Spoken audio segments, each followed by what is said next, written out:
This topic is going to be a little bit controversial, and therefore I'm just going to share my story about this and my own experience from where it came from. Now, when it came about my transformation and learning on how to biohack like a woman, I didn't just start doing research on it by itself. Like, something inside of me shifted, first of all. Something that I didn't even know existed or was there before. You see, when I went to the Maldives, like moving onto the island, into a place where we have the spa, it's like focused on wellness. People come there for vacation. It's a high-end resort. So we had some of the top entrepreneurs and celebrities come to this island just to hide and rest. The rest attitude there was quite high. And moving to the island, something shifted inside of me where the topic on femininity became quite a big thing for me. And I didn't realize this at first because, like I said, I didn't do research, I didn't see anything about it. The shift just happened for me from the inside. Life went from being entrepreneur, building a business online, and pushing really hard to get things done, waking up 4 a.m. in the morning, doing my workouts, eating really healthy, a lot of high perfectionism. I was in my boss babe era. I was also highly stressed.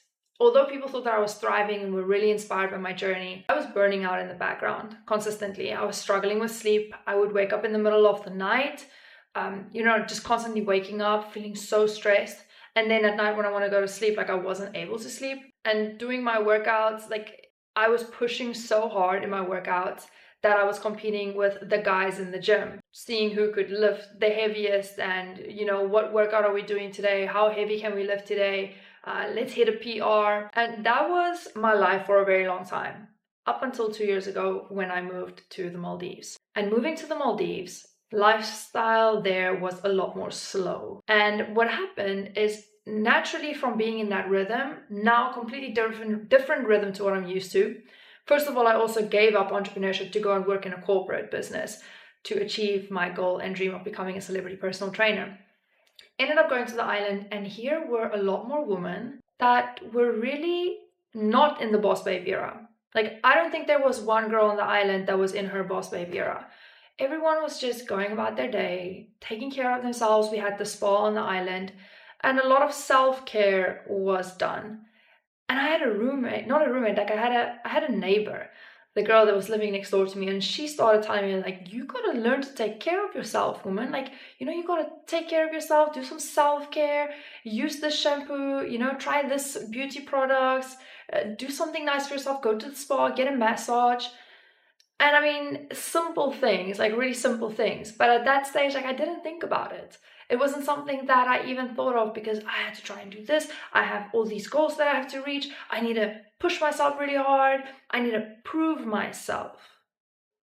And that's where I finally realized that I have been operating in masculine energy for such a long time, if not even maybe my entire life.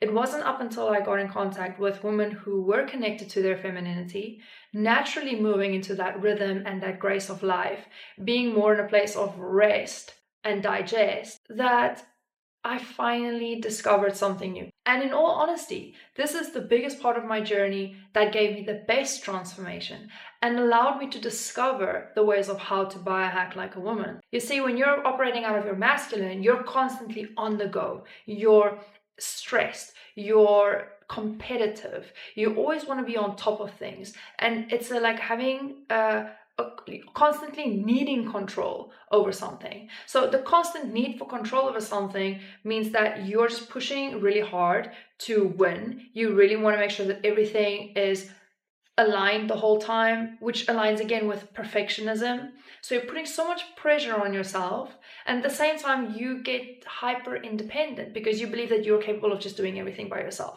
Now, along with that, what happens is that you also tend to push away friendships or relationships that could nurture you and that could potentially lead your life to something greater. And that's what happened to me as well.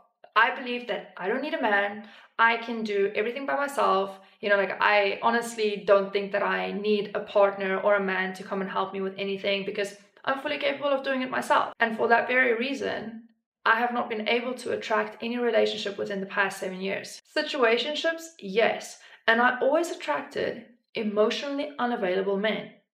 And it wasn't until I embraced my femininity where I understood that it really is about learning how to receive, about actually standing back and allowing help to come into my life, that I am allowing myself to attract things. And I don't need to go out there and push really hard in order to get it.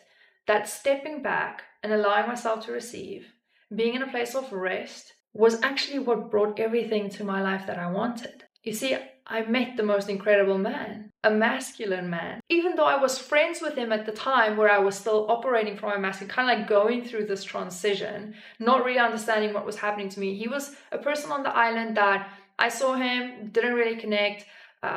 We became friends from like colleagues. However, it wasn't until I made the shift of embracing more of my femininity that all of a sudden I could actually see him and be like, wow, like this is a masculine man, like embodying his divine masculine in such a beautiful way that makes me feel like I want to step more into my feminine.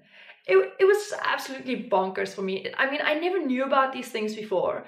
And only then did I start to do more research on it and realize that there are so many women in today's world that feel so disconnected to themselves.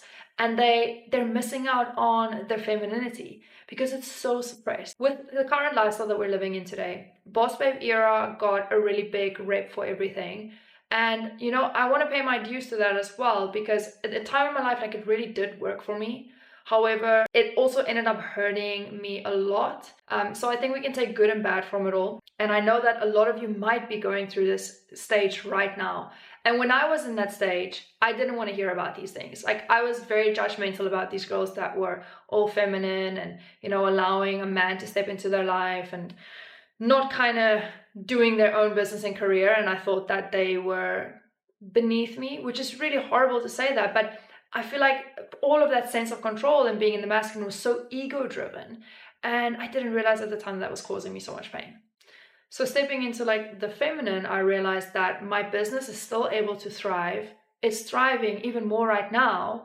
But from operating from my feminine, my transformation became effortless. Like, I'm not even kidding. Like, it was effortless. I didn't need to push so hard anymore the way I used to before, when I was just operating and competing with the masculine. So with today's lifestyle, everything is kind of about that, make money fast, put yourself out there, push harder. If you're not waking up early, you're lazy. If you're not working harder, like, you're not worth it. If you're just a stay-at-home mom, like, you're not good enough. I mean, that's like, it's a message that is on a deeper level, which is attacking women in their health. Because once you realize that it's not just about working on femininity or trying to figure out how to get it, it's that you already have it. You are born a woman. You already have that. And it's about getting into a place of finally just trusting and listening to your intuition. And with today's lifestyle, we're constantly on our phone. When you're feeling something, you just want to go into your phone. So you numb your feelings and your emotions the whole time. Just constantly hearing like, oh, you need to buy this product and you need to look like this and you should try plastic surgery and you need to wear this brand. It's a lot. It's a lot to deal with. Like, women are dealing with a lot. However, when you're in your feminine, you're going to feel safe and grounded. And you know that who you are is enough. And I think that's what we really want. We want to feel connected to ourselves. We want to feel connected to our intuition and within our bodies. So this chapter is about explaining more about the masculine and the feminine, how the two polarities work together, how you have both of these energies within you, but just about trying to find the balance to make them work together and not against you. So take this journey with an open mind. This is to inspire you and to give you new thoughts on ways to learn how to trust that inner part within yourself, which is the feminine, with the guidance of masculine.